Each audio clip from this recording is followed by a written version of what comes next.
Apocalipse 1, de 4 a 8, nós vamos estudar a carta da prisão. A carta da prisão. Apocalipse 1, de 4 a 8. João, às 7 igrejas da província da Ásia. A vocês graça e paz da parte daquele que é, que era e que há de vir. Dos 7 espíritos que estão diante do seu trono e de Jesus Cristo, que é a testemunha fiel, o primogênito dentre os mortos e o soberano dos reis da terra. Ele nos ama e nos libertou dos nossos pecados por meio do seu sangue, nos constituiu reino e sacerdotes para servir a seu Deus e Pai. A Ele sejam glória e poder por todo sempre. Amém. Eis que Ele vem com as nuvens, e todo olho o verá, até mesmo aqueles que o traspassaram, e todos os povos da terra se lamentarão por causa dele. Assim será. Amém. Eu sou o Alfa e o Ômega, diz o Senhor Deus, o que é, o que era e o que há de vir, o Todo-Poderoso. Amém. Imagine-se preso, tempo indeterminado. Você não sabe quando será o seu livramento ou se haverá um livramento. O que você faria nesse tempo de cárcere privado? Como é que você investiria o seu tempo durante as longas horas dos dias e das noites intermináveis? João, quando escreveu esta carta ou este livro, ele estava preso na ilha de Pátimos, e mais sobre isso, Deus permitindo, nós falaremos na semana que vem. João escolheu escrever. Aliás, foi-lhe imposto que assim acontecesse. Quando a gente olha para as histórias de homens que ficaram presos, mulheres que foram presas, a gente descobre que muitos deles decidem por ler e escrever. Por exemplo, Frei Beto foi preso durante a ditadura militar, no final dos anos da década de 60, e ele se dedicou a escrever longas cartas.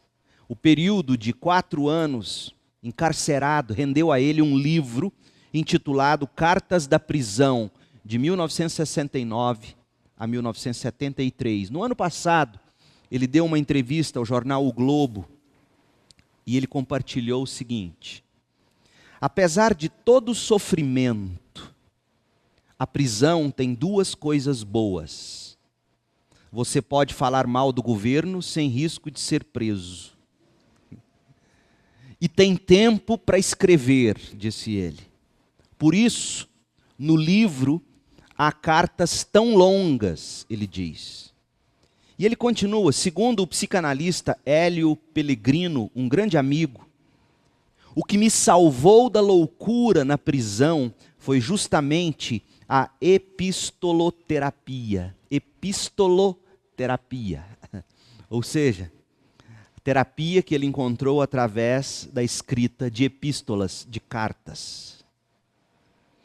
A história registra incontáveis testemunhos de pessoas que durante os anos de prisão, para não ficarem loucas, puseram-se a escrever. Por exemplo, entre os batistas, há o grande autor, o John Bunyan, que, dentre outras obras, ele produziu durante o seu tempo de prisão o livro O Peregrino, seu clássico de todos os tempos.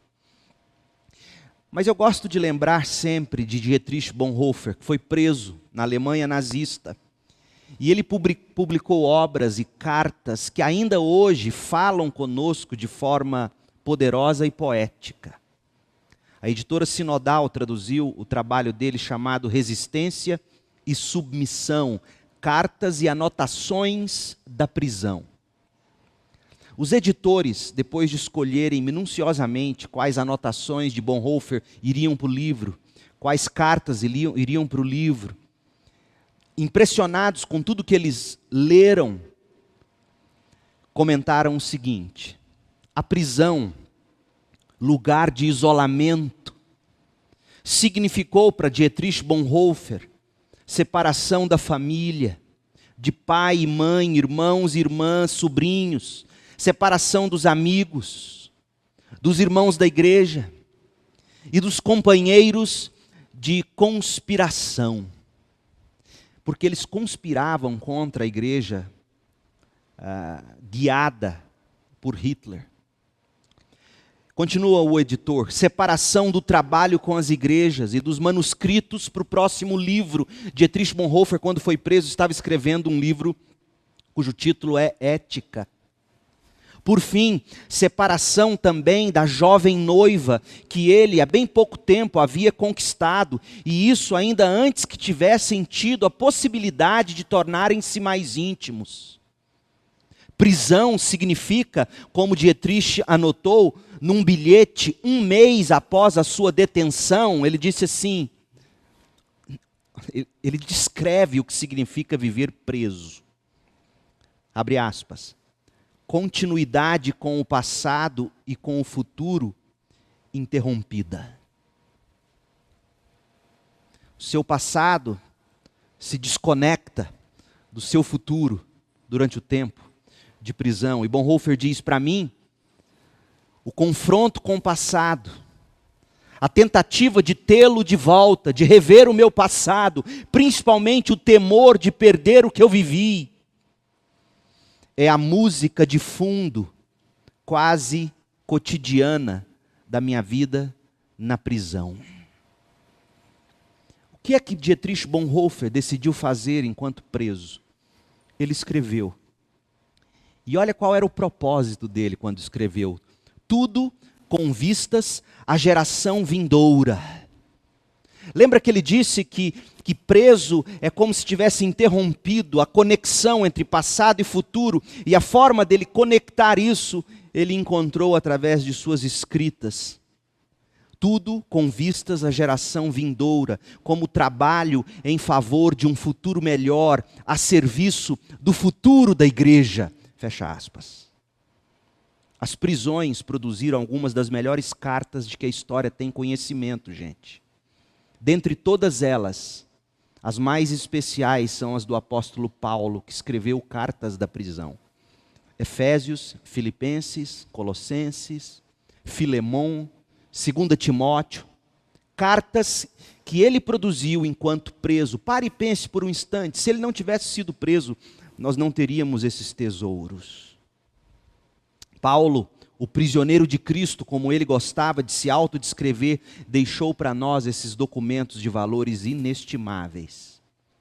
Outro apóstolo que escreveu da prisão foi João. E a carta que João nos deixou não é nenhuma das 3 epístolas, 1ª, 2ª e 3ª de João. A carta que ele nos legou da prisão foi o seu Apocalipse. E apesar de incomum, aliás, de parecer estranho para a maioria das pessoas, o Apocalipse é sim uma carta. E a gente descobre que o Apocalipse é uma carta pelos elementos que compõem a introdução desse livro. Olha só, versículo 4 que a gente leu. Tem o nome do autor. Tem o destinatário, foi escrito às 7 igrejas da província da Ásia.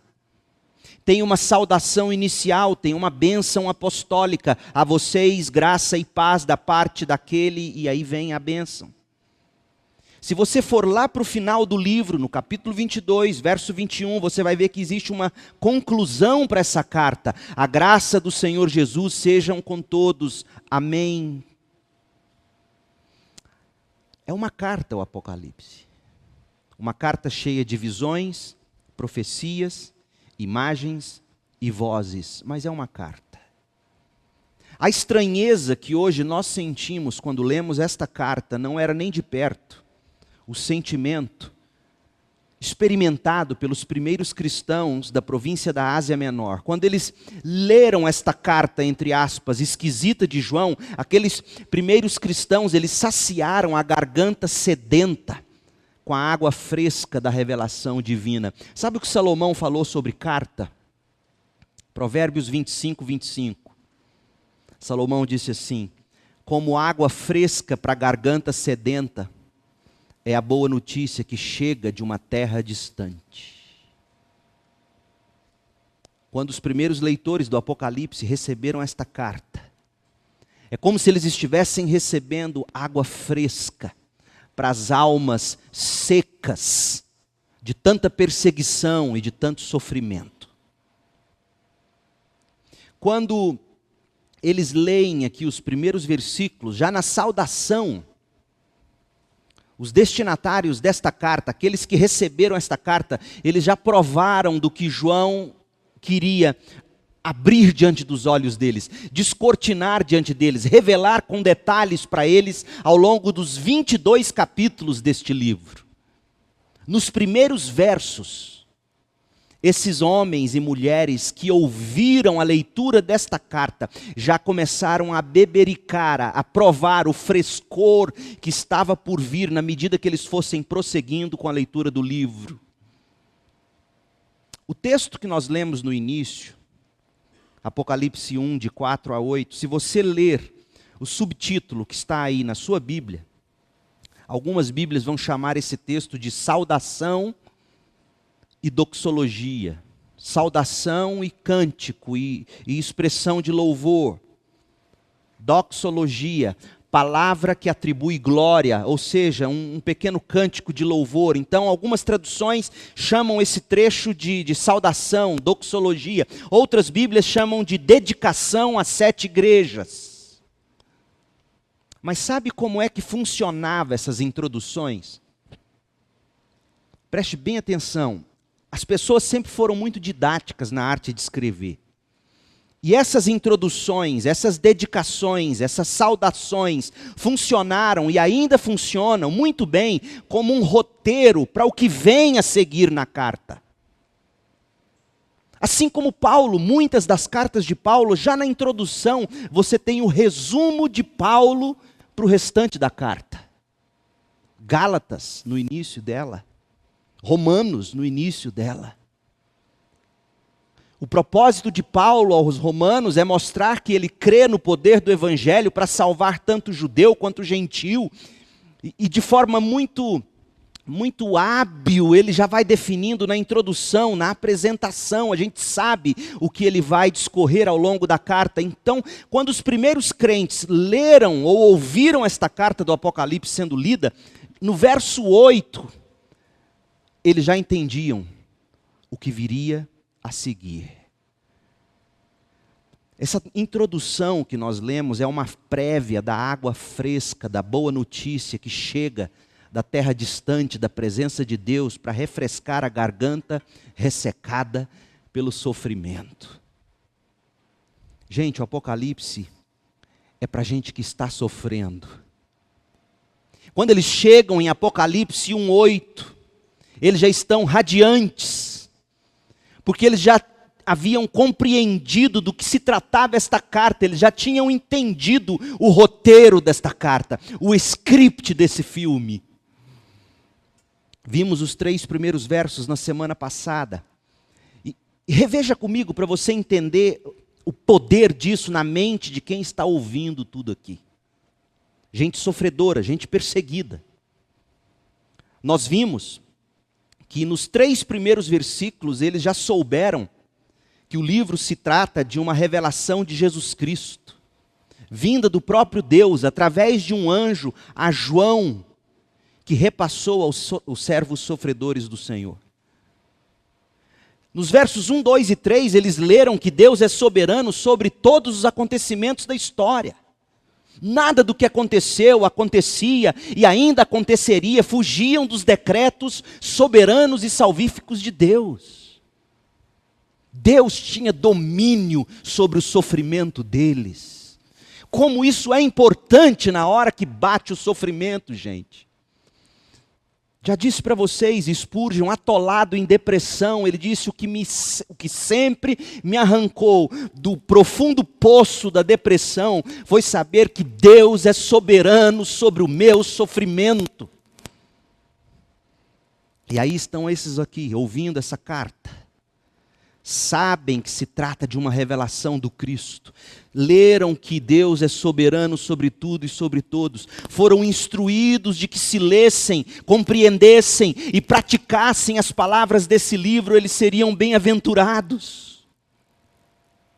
tudo isso muito bem detalhado aqui. Olha o verso 1. Apocalipse 1:1. Revelação de Jesus Cristo, que Deus lhe deu para mostrar aos seus servos o que em breve há de acontecer. Ele enviou o seu anjo para torná-la conhecida ao seu servo João, que dá testemunho de tudo o que viu, isto é, a palavra de Deus e o testemunho de Jesus Cristo. Feliz aquele que lê as palavras desta profecia, e felizes aqueles que ouvem e guardam o que nela está escrito, porque o tempo está próximo. Dá vontade de pregar de novo nesse texto, porque cada vez que eu leio, eu vejo coisas novas de Deus para um povo sofrido. Aí vem os 4 versos a seguir, a saudação e doxologia que a gente leu. E esse texto ia completar a alegria inicial deles, revelando aqui o roteiro da carta a seguir. Então é sobre esse roteiro, é sobre o conteúdo desse roteiro, é sobre o que João vai desembrulhar ao longo dos 22 capítulos. É sobre esse resumo que eu quero pensar com vocês a partir de 4 assuntos que permeiam a carta da prisão. A primeira coisa que a gente pode destacar é a conduta cristã. É a primeira observação que a gente deve fazer a partir da introdução dessa carta. Conduta cristã. Não está declarado no texto, não está explícito, está implícito, está inferido no texto. Mas esse texto é uma saudação epistolar, ou seja, é a saudação de uma carta. Mas o que eu quero que você perceba é o que João faz com esta que era uma saudação típica no mundo greco-romano. Você apresentava o autor da carta, você apresentava os destinatários da carta e você dava um breve resumo. Os e-mails resgataram isso. Antigamente, como é que eram as cartas escritas à mão? Você só sabia quem te escreveu lá no final, assinado fulano. E raramente uma carta escrita à mão vinha com um resumo no início. Mas quando você recebe um e-mail, você sabe de quem veio, para quem foi e qual é o assunto do e-mail. É disso que João está tratando. E quando João pega essa estrutura que todo mundo usava para escrever uma carta, João transforma essa estrutura. Ele coloca essa estrutura de uma forma cristã. Ele não se limita a simplesmente dizer que ele era João escrevendo para aquelas 7 igrejas. Ele exala o perfume de Jesus Cristo na forma como ele escreve a carta. João transforma o costume social mais ordinário, mais simples, mais comum. Escrever uma carta em uma expressão magnífica do Evangelho de Cristo. João, versículo 4, às 7 igrejas da província da Ásia, a vocês graça e paz da parte daquele que é, que era, que há de vir. E ele segue numa cadência, e ele segue de uma maneira a dizer para nós que tudo que o cristão faz, desde o gesto mais simples de escrever uma carta, redigir um e-mail, mandar uma mensagem, postar algo na sua rede social, isso deve exalar o perfume de Jesus. A gente não pode ler essa introdução, a gente não pode ler esse início de carta, sem perceber que João é capaz de pegar o ordinário, e a partir do ordinário, revelar graça e beleza de Cristo Jesus. As pessoas, irmãos, precisam olhar para a gente, na forma como a gente faz os nossos negócios, na forma como a gente paga as nossas contas, na forma como a gente conversa com as pessoas, na forma como a gente escreve a elas, na forma como a gente fala, diz, se porta. As pessoas precisam olhar para as nossas atitudes mais ordinárias, coisas que eles também fazem, mas ver em nós algo sobrenatural dentro daquilo que é ordinário. Eu fico impressionado com esta forma de João escrever. Ele está falando de conduta cristã. São nessas coisas, irmãos, mais incidentais, menores possíveis, que as pessoas vão ver Cristo em nós. Olha o que Paulo falou sobre isso. Colossenses 3,16. Habite ricamente em vocês a palavra de Cristo. Ensinem, aconselhem-se uns aos outros com toda sabedoria. Cantem salmos, hinos, cânticos espirituais com gratidão a Deus em seu coração. Tudo o que fizerem, seja em palavra ou em ação, façam-no em nome do Senhor Jesus, dando por meio dele graças a Deus Pai. João entendeu isso. E ao escrever uma carta, ele fez de uma forma cristã. Eu faço questão, mesmo que mandando às vezes uma mensagem, ou de começar ou de terminar, ou de começar e terminar, fazendo menção à paz, graça. Porque a gente precisa ser lembrado o tempo todo de que a gente vive da graça, e o fruto da graça é paz.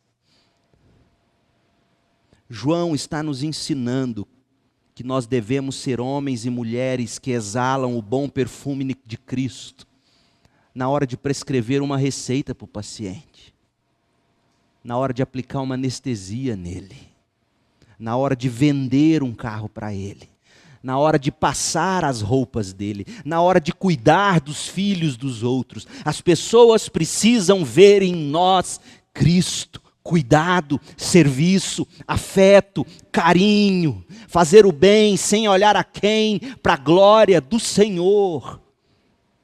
A forma de João escrever essa carta me impressiona. A carta da prisão modela que a conduta cristã, nos seus menores detalhes, deve exalar Jesus. Quem diria que numa simples introdução de uma carta, João superaria a tudo que é comum e ordinário. Então, essa semana, faça esse desafio. Assuma para você esse desafio, naquelas coisas que são mais ordinárias para você, de parar no posto de gasolina e pedir para encher o tanque. Seja diferente. Desça do carro, aperte a mão, dê um abraço. Expresse carinho, saia dessa rotina louca que nos fecha, que nos espreme, que nos derruba, que nos destrói. Pegue o que é mais ordinário e transforme em algo sobrenaturalmente gracioso para as outras pessoas. Pense sobre isso. Acorde já amanhã e a primeira coisa ao abrir os olhos, Senhor, de que forma eu vou transformar o meu ordinário em algo sobrenaturalmente gracioso para as pessoas. É disso que João está tratando. Não é uma simples carta. É uma carta com o toque ou com o perfume de Jesus Cristo. O seu serviço tem que ser entregue com o perfume de Jesus Cristo. Não entregue o seu serviço sem perfume de Cristo. Segunda coisa que a gente aprende é a carta da prisão é sobre conhecimento bíblico. Além da conduta cristã diferenciada, expressa na forma como João escreveu essa saudação, a gente observa também que nessa carta o conhecimento bíblico adequado é o que se espera de todo cristão. O Apocalipse foi originalmente escrito para 7 igrejas ali, onde hoje é a Turquia. Versículo 4 diz: João às 7 igrejas da província da Ásia. Cristãos turcos da província romana asiática que primeiramente leram esta carta. Havia mais cristãos na Turquia naquele tempo do que há hoje. E aqueles irmãos da Turquia estavam vivendo sob terrível perseguição. Eles precisavam de uma palavra pastoral.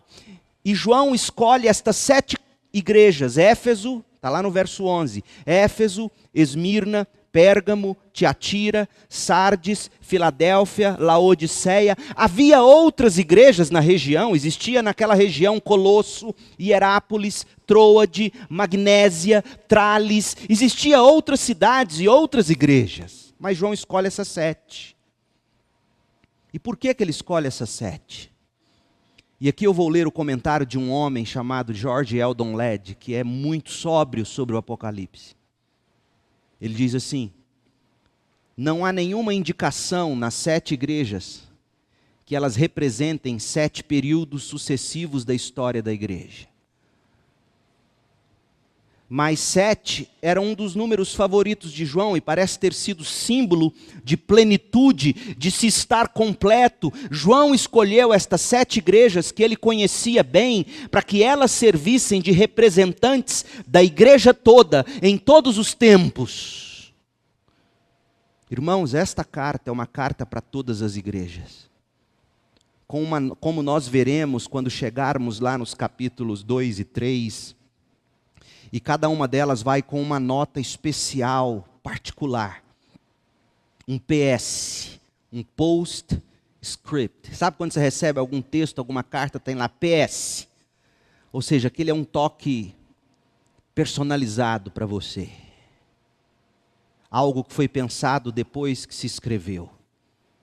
Então esta carta, que é o Apocalipse, fala em todas as épocas, para cada uma das igrejas de Jesus, sob toda e qualquer circunstância. Dito isso, qual é o propósito de toda e qualquer carta no Novo Testamento? O propósito de toda e qualquer carta no Novo Testamento é corrigir rota, é exortar, é encorajar, é interpretar adequadamente o ensino da graça de Deus em Jesus Cristo. O mesmo princípio que se aplica a qualquer outra carta do Novo Testamento se aplica a esta carta que é o Apocalipse. O que o Apocalipse propõe fazer é fornecer para nós conhecimento bíblico em meio às provações. O Apocalipse não é para ser lido numa cadeira de balanço, onde você fica buscando decifrar os códigos para você inchar a mente com conhecimento. Não, é para ser lido de joelhos, com almas e olhos das almas bem abertos, com o fim de crescer, com o coração inflamado. O Apocalipse é para fazermos como Maria fez em Lucas 2,19. Maria, porém, guardava todas essas coisas e sobre elas refletia em seu coração. Quando João endereça o Apocalipse às igrejas da Ásia Menor, João está dizendo algo muito importante. Este livro é para a sua edificação, não é para a sua especulação.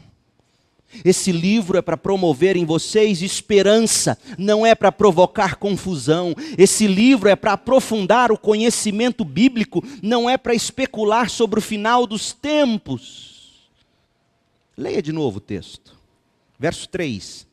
Feliz aquele que lê as palavras desta profecia, e felizes aqueles que ouvem e guardam o que nela está escrito, porque o tempo está próximo. João, às 7 igrejas da província da Ásia, a carta da prisão aprofunda o conhecimento bíblico. O conhecimento bíblico que precisamos na hora do sofrimento, da perseguição. O conhecimento bíblico que precisamos ter quando chega o diagnóstico do médico é câncer.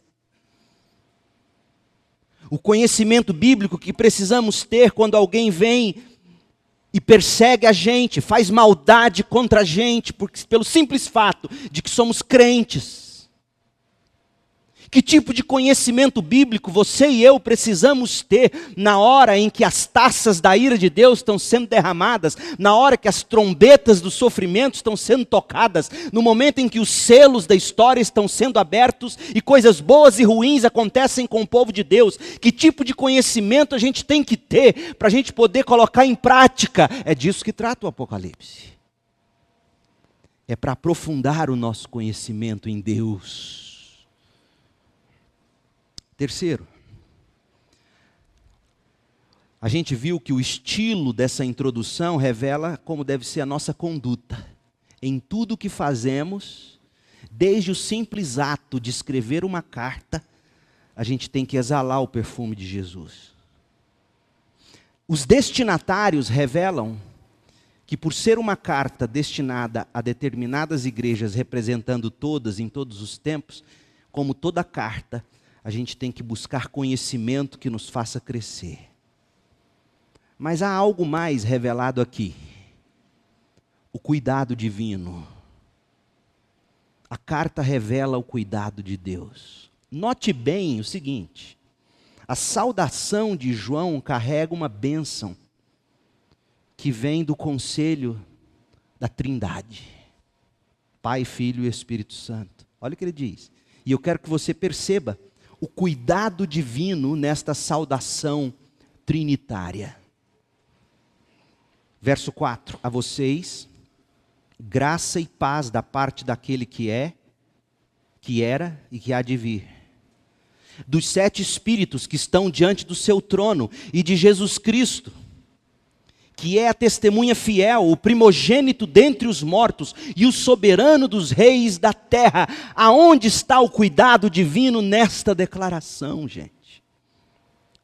Em primeiro lugar, a gente vê a bênção que vem de Deus Pai. Deus Pai é o autor da bênção. Graça e paz da parte daquele que é. Ele é eterno. Ele é imortal. Os romanos matam cristãos, mas romanos não matam o Deus que é. Os romanos vão calar os crentes em alguns momentos, mas os romanos não vão calar o Deus que é. Autossuficiente, imutável. O Deus que é, o Deus que era, porque sempre existiu, o Deus que há de vir, ou seja, Ele virá para julgar. Tudo que tem feito contra o povo de Deus não ficará impune. Ele é. Esse grande eu sou se encarnou em Jesus. Jesus é Deus. Ele é. Ele era. Estava no início, estava no princípio com Deus. Sempre existiu com Deus. E Ele há de vir. Quando os crentes leem isso, naquele contexto de perseguição, imagina a revolução na mente deles. Uau, é isso. O nosso Deus é, era e há de vir. Ele vai buscar a igreja. Ele vai vindicar a igreja. A bênção vem também do Deus Espírito Santo, que é o agente da bênção. Deus Pai é o autor, Deus Espírito é o agente. Olha só, e quem é esse agente? Dos 7 Espíritos que estão diante do seu trono. O Espírito poderoso, o Espírito completo de Deus, que está ao redor do trono que julga e governa o universo. Esses crentes estão ouvindo isso, estão lendo isso, estão sendo relembrados do Espírito de poder de Deus. E é gozado que é 7. E é gozado que é 7, porque também tem algo sendo dito. São 7 igrejas, são 7 Espíritos. É personalizado o cuidado de Deus, é um para cada um. Está vendo como é que funciona os simbolismos no Apocalipse? 7 Espíritos, totalidade, poder, perfeição. 7 igrejas, personalizado esse poder, personalizado esse cuidado, diante do trono de Deus, ou seja, vem de onde está o julgamento de todas as coisas. O cuidado divino também na bênção que vem de Deus Filho. Deus Pai é o autor da bênção. Deus Espírito Santo é o agente da bênção. Deus Filho é o agraciador. Olha o que o texto diz. E da parte de Jesus Cristo, que é a testemunha fiel. O que ele quer dizer com isso? Testemunha fiel porque ele e Deus são um. Testemunha fiel porque ele foi fiel mesmo diante da morte. E é nada menos do que isso que se espera de nós, os cristãos. Parte de Jesus Cristo, que é a testemunha fiel. E por ser testemunha fiel, ele foi morto. Como é importante essa teologia para a gente, irmãos. Porque sabe o que vai acontecer com crente? Crente também morre, crente também sofre. Nem toda doença, nem toda morte é maldição num crente. Coloque isso na sua cabeça. Jesus disse que no mundo nós teríamos aflições. A diferença é que assim como a testemunha fiel ressurgiu dos mortos, nós também. É isso que João está dizendo. Sejam fiéis. Lembrem-se do exemplo de Cristo. Vocês podem até morrer por serem fiéis, mas assim como Ele é o primogênito dentre os mortos, todo aquele que crê também será ressuscitado dos mortos. E mais, João diz assim, esse Deus Filho é o soberano dos reis da terra. Não é César que está no trono. Não são os governantes deste mundo que estão sobre o trono. É o Senhor Jesus. Como é bom você saber na hora que tudo sai errado, que quem governa sobre nós não são nossos governantes, é o Senhor. Esse é o cuidado de Deus. João quer mostrar a esses crentes que a bênção que eles recebem, a graça que dá a eles força, a graça que compra para eles a salvação, a graça que os sustenta, a graça que produz neles paz, isso é fruto de Deus Pai, Deus Filho e Deus Espírito Santo. João está dizendo para nós que o cuidado divino consiste no fato de conhecermos quem é o Deus a quem servimos. Por isso que os profetas vão dizer, por exemplo, Oséias 4, verso 6, que o povo é destruído por falta de conhecimento.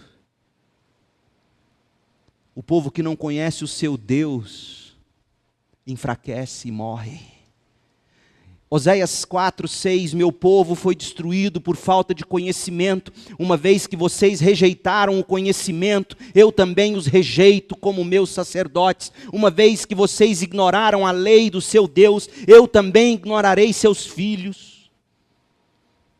Oséias 6, verso 3, conheçamos o Senhor, esforcemo-nos por conhecê-lo. Daniel 11, 32, com lisonjas corromperá aqueles que tiverem violado a aliança, mas o povo que conhece o seu Deus resistirá com firmeza. Quem conhece o Deus Trino e desfruta de tudo que há em Deus para nós, sobrevive.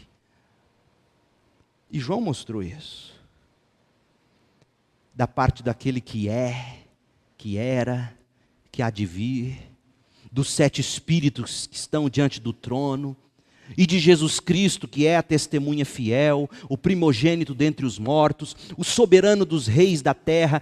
Cada expressão dessa era dirigida a um problema específico deles. Que cuidado é esse? É tremendo. Observe comigo, o que a gente descobre sobre o cuidado divino aqui nesse texto. Ele é aquele que é, que era e que há de vir. O que isso fala sobre o cuidado de Deus? Não existe tempo, não existe espaço, não existe época, não existe idade, não existe circunstância para os quais Deus não seja adequado. Ele é, Ele era e Ele há de vir. O que significa? Ele é aquele que do trono age pelos 7 espíritos. Não existe necessidade, não existe problema, não existe dificuldade, não existe sofrimento para os quais Deus não tenha para nós força e recursos. Ele é Jesus Cristo, a testemunha fiel, o sacrifício perfeito que aplacou a ira de Deus, o soberano Senhor dos senhores. Onde está o cuidado de Deus nisso? Aí eu me lembro de Paulo, escrevendo Romanos 8:31, que diremos, pois, diante dessas coisas? Se Deus é por nós, quem será contra nós? Aquele que não poupou o seu próprio Filho, mas o entregou por todos nós, como não nos dará juntamente com Ele e de graça todas as coisas? Quem fará alguma acusação contra os escolhidos de Deus? É Deus quem os justifica. Quem os condenará? Foi Cristo Jesus que morreu e mais, que ressuscitou, está à direita de Deus e também intercede por nós. Quem nos separará do amor de Cristo? Será a tribulação, a angústia, perseguição, fome, nudez, perigo, espada, como está escrito: por amor de ti enfrentamos a morte todos os dias, somos considerados como ovelhas destinadas ao matadouro, mas em todas estas coisas somos mais que vencedores por meio daquele que nos amou. Cristo é a testemunha fiel. Pois estou convencido de que nem a morte, nem a vida, nem anjos, nem demônios, nem o presente, nem o futuro, nem quaisquer poderes. Gente, você não pode ler o verso 38 de Romanos 8 sem se lembrar de todos os sofrimentos do Apocalipse. Porque o que Paulo está dizendo e o que João mostrou no Apocalipse é que a morte, a vida, anjos, demônios, presente, futuro, quaisquer poderes, nem altura, nem profundidade, nem qualquer outra coisa na criação será capaz de nos separar do amor de Deus que está em Cristo Jesus, nosso Senhor. É do Deus Trino que cada cristão precisa no seu dia a dia. E é isso que João está entregando para estas 7 igrejas e entrega para nós hoje. O Deus que é Deus de amor, de graça e de poder. Em Cristo, nós somos mais do que vencedores. E a última coisa que a gente observa nesse livro, ou nessa introdução do Apocalipse, é o cristianismo básico. João vai definir para nós o que é o cristianismo em essência. João falou da conduta cristã de forma indireta, quando ele escreve de forma tão cristocêntrica. João disse para nós que, por ser uma carta, é para nos dar conhecimento bíblico. João revelou para nós o cuidado divino através da bênção derramada do trono de Deus, a bênção que chega a nós pela Santíssima Trindade. Mas essa introdução também descreve o que é ser crente nos tempos do fim. João deseja revelar para nós o que é ser cristão, como é viver no dia a dia. E a partir do verso 5 ele vai nos mostrar isso. A primeira coisa que ele diz é que a gente tem que louvar a Jesus Cristo. E de Jesus Cristo, que é a testemunha fiel. A Ele seja a glória e o poder para todos sempre. Amém. Verso 6. A gente tem que louvar Jesus Cristo pelo quê? Louvá-lo pela obra completa, pela salvação. Olha o que ele está dizendo, verso 5. Leia e perceba a salvação descrita aqui. E de Jesus Cristo, que é a testemunha fiel, o primogênito dentre os mortos, o soberano dos reis. Ele nos ama. Ele nos ama. Ele nos libertou dos nossos pecados por meio do seu sangue. Ele nos constituiu reino e sacerdotes para servir a seu Deus e Pai. A Ele sejam glória e poder para todos sempre. Amém. O cristão vive para louvar a Jesus por esta obra completa. Mas a gente também louva a Jesus pela obra ainda não completa. Qual é esta obra? A do verso 7. Eis que Ele vem com as nuvens e todo olho o verá. Até mesmo aqueles que o traspassaram, e todos os povos da terra se lamentarão por causa dele. Assim será. Amém. Então João nos convida a olhar pelo que nós temos em Cristo, pelo que Cristo fez por nós, a salvação que Ele nos garante, mas Ele também nos convida a olhar para o Cristo que virá nos buscar. Esse é o cristianismo. É um povo que vive louvando, que vive cantando, e a gente percebe, irmãos, a gente percebe a diferença do que é o cristianismo quando você vai num velório como eu fui hoje. Como as pessoas se desesperam como quem não tem esperança. E João está dizendo: vocês vão sofrer, alguns vão morrer, alguns vão ser vítimas das taças da ira de Deus, de enfermidades, de catástrofes, de injustiças. A diferença está no fato de você aprender a olhar para aquele que fez a obra e virá buscar-nos. Paulo coloca o cristianismo da seguinte maneira, eu acho lindo o que ele faz em Tito, no capítulo 1, versos 1 e 2. Paulo diz assim: Paulo, servo de Deus e apóstolo de Jesus Cristo, para levar os eleitos de Deus à fé e ao conhecimento da verdade que conduz à piedade. Fé e conhecimento que se fundamentam na esperança da vida eterna, o qual o Deus que não mente prometeu antes dos tempos eternos. João está nos convidando aqui no Apocalipse, como Paulo faz em Tito e em tantos outros lugares, está nos convidando a olhar para aquele que virá. E devemos também louvar a Jesus, segundo Apocalipse 1:8, não só pelo que ele fez, salvando-nos, não só pelo que ele fará, glorificando-nos, mas a gente também tem que louvar a Jesus pelo que ele é. E o que ele é está descrito em Apocalipse 1:8. Eu sou o primeiro e o último, o alfa e o ômega, diz o Senhor Deus. O que é, o que era, o que há de vir, o Todo-Poderoso.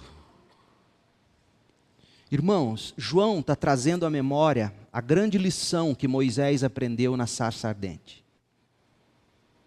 Porque a questão, irmãos, não é quem nós somos, não é o que os outros pensam sobre nós, não é como os outros definem Deus.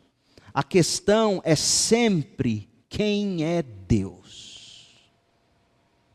Quem é Deus? Não é o que as pessoas dizem ser Deus, não é o que às vezes eu imagino sobre Deus. Às vezes eu fico vendo pessoas dizer, mas eu estou com raiva de Deus. Eu falei, fala para mim que Deus é esse, porque talvez eu acho que eu também teria raiva desse Deus que você está pensando que é Deus. Faz esse teste. Tem raiva de Deus. Deus não podia ter feito isso. Eu falei, olha, é provável que se você me descrever melhor esse Deus que você está dizendo, eu também vá ter raiva dele. Porque o Deus que as Escrituras revelam não é desse tipo. E João está dizendo que a gente tem que louvar a Deus pelo que Ele é, o alfa e o ômega. Quando Ele diz que Ele é o início e que Ele é o fim, Ele está dizendo o seguinte: não existe parâmetros humanos para medir quem Deus é ou como Deus é. Ele está dizendo que Ele é, era e há de vir. Ele está falando que Deus é Deus que provê caminho, salvação. Ele é Deus eterno, Ele é Deus poderoso, Ele é o El Shaddai. Eu sou o alfa e o ômega, diz o Senhor Deus, o que é, o que era, o que há de vir.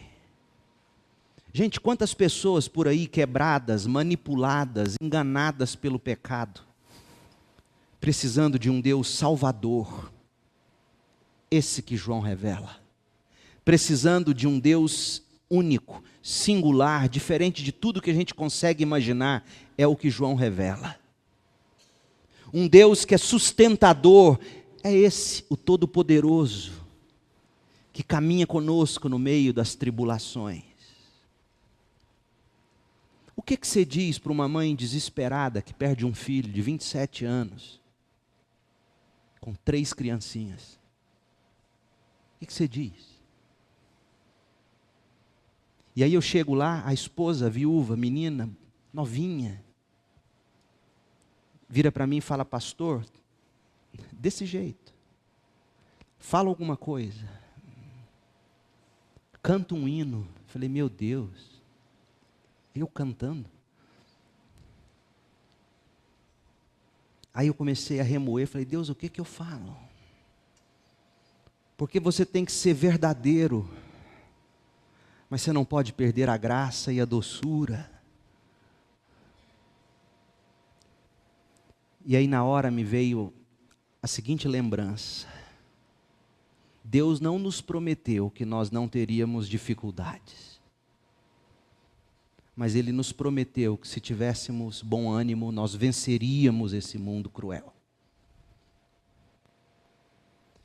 E a única coisa que eu consegui dizer foi: é difícil pensar no amanhã, no depois da manhã, na casa vazia, no filho que não vê mais, no cheiro que não sente mais, na voz que não se ouve mais.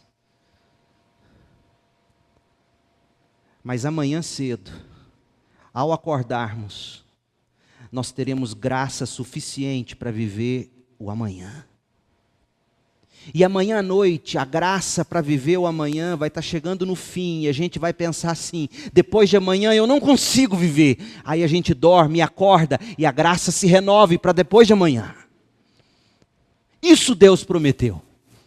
Deus prometeu nos dar graça sobre graça, um dia após o outro, um passo após o outro. E quem tem fé nesse Deus que era o Alfa e o Ômega, o Todo-Poderoso, esse atravessa os vales da sombra da morte, recebem consolo. Deus não prometeu livrar nossos filhos dos acidentes, mas Ele prometeu consolar-nos no vale da sombra da morte. É disso que trata o texto bíblico. Era disso que essas pessoas precisavam naquele sofrimento. Elas precisavam ouvir que elas servem a um Deus que é fora dos parâmetros. Ele é alfa e Ele é ômega. Se existe um começo de todas as coisas, é Ele. Se existe um fim para todas as coisas, é Ele.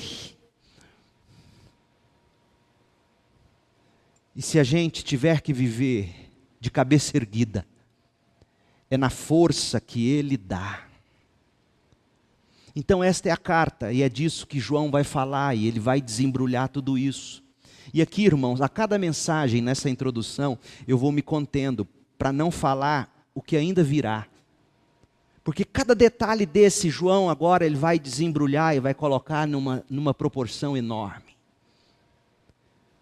Mas diante dessa introdução da carta, a pergunta que a gente tem que responder é a seguinte: como é que eu vou viver diante dessa revelação?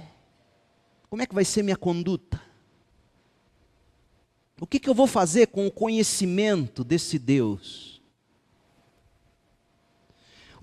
Como que eu vou responder a tamanho cuidado? De que forma eu vou tentar viver o meu cristianismo? E pode ser que você esteja pensando assim: pastor, esse tipo de cristianismo é impossível. E eu vou dizer para você: é mesmo. Eu não consigo viver o cristianismo na minha própria força. Por isso que eu gosto do que diz Isaías 40, 29. Ele fortalece o cansado e dá grande vigor ao que está sem forças. Eu gosto de João, no capítulo 8, ou 7, João 7, 38, disse Jesus: quem crer em mim, como diz a Escritura, do seu interior fluirão rios de água viva. Não para de jorrar. João, naquela prisão em Pátimos, recebe tudo isso de Deus e nos entrega essa carta, para dizer como deve ser a conduta cristã, para dizer para que serve o conhecimento bíblico, para mostrar a maravilha do cuidado de Deus e para dizer para nós: esse é o cristianismo que você tem que viver, adorando a Jesus pelo que Ele é, fez e fará, glorificando pelo cuidado e pegando todo o conhecimento de Deus e aplicando aos momentos e ao sofrimento. Feche os seus olhos. Esta é a mensagem da carta da prisão, esta é a mensagem do Apocalipse. Eu não sei o que nos aguarda esta semana. Você não sabe o que te aguarda ao sair daqui. Deus não prometeu livrar-nos das aflições. E se há algo que o Apocalipse declara é que as aflições virão. Mas Ele prometeu ser Deus, estar conosco, consolar-nos. Agora aí no seu lugar, de olhos fechados, clame a graça desse Deus sobre você. Se você ainda não teve uma experiência pessoal com Ele, não seria hoje à noite o momento de você dizer: Senhor Jesus, entra na minha vida, salva a minha vida, sustenta a minha vida, seja o todo-poderoso da minha vida. Alguém assim, eu quero orar por você. Levante sua mão. Deus abençoe você, mocinho. Alguém que reconhece que precisa dessa graça que salva e que te empodera para viver a vida. Levante sua mão. Deus querido, em nome de Jesus, faça-nos encontrar na Tua palavra, dia a dia, sólido alimento para vivermos. Vivermos uma conduta cristã que provoque nos outros o louvor a Deus. Que o conhecimento do Senhor em nós nos ajude a enfrentar as provações da vida com cabeça erguida, com doçura nos lábios. Ó Deus, como as tristezas e como os sofrimentos roubam de nós a doçura, como o medo nos faz ser agressivos, ó Deus, que o nosso conhecimento produza em nós vidas mansas, doces. Ó Deus, que a maravilha do seu cuidado provoque em nós louvor. E que o nosso cristianismo seja resumido numa palavra: adoração. E aos que estão cansados e sobrecarregados, que hoje à noite o Senhor venha em socorro. Que o Senhor fortaleça o cansado, que o Senhor dê vigor ao que está sem forças. E que em todos nós que no Senhor cremos, possamos experimentar a cada instante, em cada dia desta semana, os rios de água viva que do nosso coração brotam, pelo Espírito do Senhor. Os 7 Espíritos que estão ao redor do trono. Ó Deus, em nome de Jesus. Amém.